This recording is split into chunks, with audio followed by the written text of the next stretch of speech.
certyfikat. Tylko ja robię taką golonkę, tylko ja podaję z grochem, z kapustą, tylko ja podaję z prawdziwym ogórkiem i to jest mój certyfikat. Tam obsłużę, ja tam obsłużę, tak? So there's something you might be able to help me with it. What's this thing here? Laboratorium? Yeah, research laboratory. Okay. Laboratory for research of textile materials or textile fabrics. In the house, but they were allowed to dig in the garden, so they decided to dig on really, really big. That's a lot of work. That's a lot of work. I'm doing it. This is international. And the army is right there in the house. You know when you said there was a bathtub buried in the garden? I didn't say in the garden, I said there's a bathtub full of silver buried someplace. Well, we've been trying to find it. We had people with well, you go right. every inch of the garden. You got my permission. 10 years old I was. Last time I stood and looked at this bit.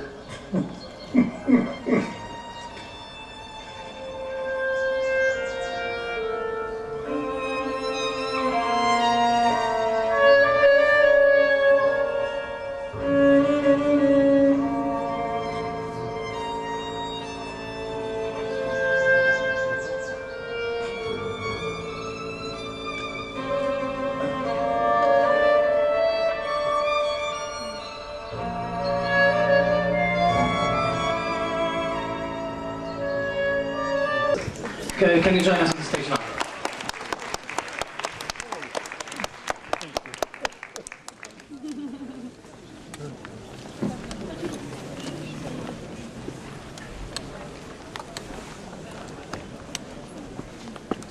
A przed sceną lepiej.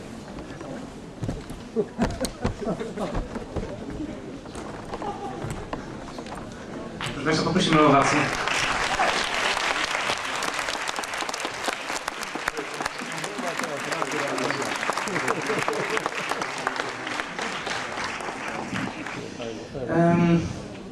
Well, the reception of the movie by the audience couldn't have been better, I think. The response was wonderful. And the very first question I would like to ask Mr. Śladkowski is how did the project come about? How did you two meet and how did you understand that you were destined to make this great movie together with Mark? Well, I'm not a treasure hunter by profession, so it was just, I don't know, I don't remember really, but somebody called me and asked if I would like to take care of it. Yes. There we go. Sure. Years ago, I used to buy programs for Australian TV, and I was at a documentary market, and this guy from Context Film in Germany came up to me and said, "Can we interest you in this film that we're doing about going to Mozambique looking for treasure?" And I said, "No, we don't buy those kinds of films, but I'm really interested in finding my own treasure," and that's how Context Film got involved initially, and then with the Polish co-producer, then Jurek got involved. Well, I said somebody, it was not somebody, it was Hans Bausch. Ah, present here. Okay, okay. Well, the movie is one of the great appeals of the movie is that it's formed around this investigation, around this quest, and that's what makes the movie. One of the things that makes the movie so engaging to watch. And I'm wondering, what kind of problems did it pose for you as the filmmaker? How did you find the right structure for the film? Because when you were beginning making it, you couldn't have possibly predicted the outcome. So I'm wondering how the structure evolved. Well, it looked a little like a Mission Impossible, because in the first very moment I understood that the goal is under the military unit in Poland. I didn't have many hopes that I would survive this experience. So, and taking on this trip my friends, yes, so it was a little risk again. But I know always that things happen. Yes, things happen, and you have just to help them to come to reality.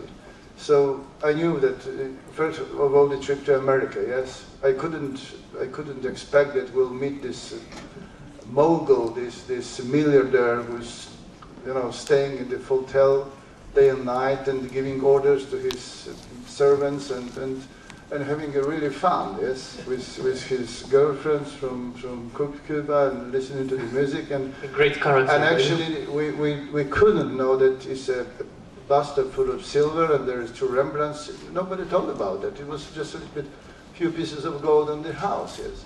So things starting to happen, but still, in Siberia, no bears, yes, a lot of hunters. There was another thing.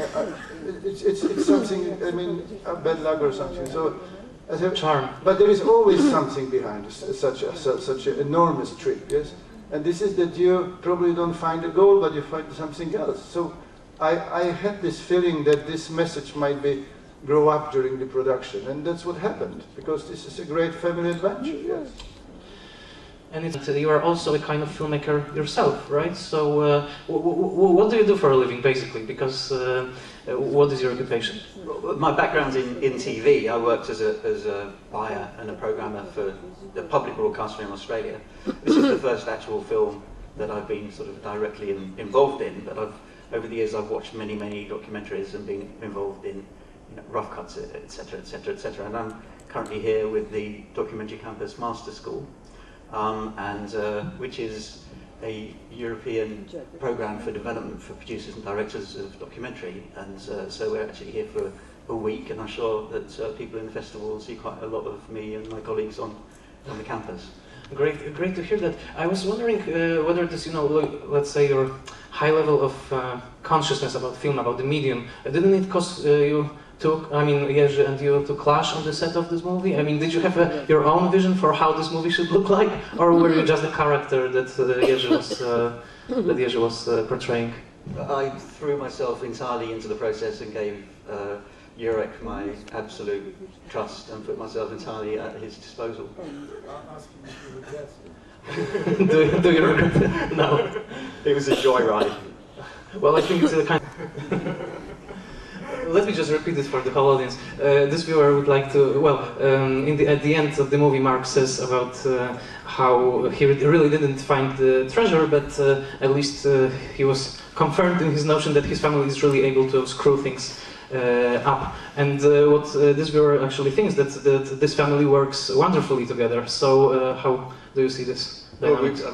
Well, we certainly didn't have any success in terms of screwing things up. Is really referring to my grandfather when the ceiling falls into his head, and I somehow feel like I've inherited more from him than from anything else. But one thing's for sure is we certainly had a great adventure together. It was wonderful just spending time with my family like that. So very lucky in that way.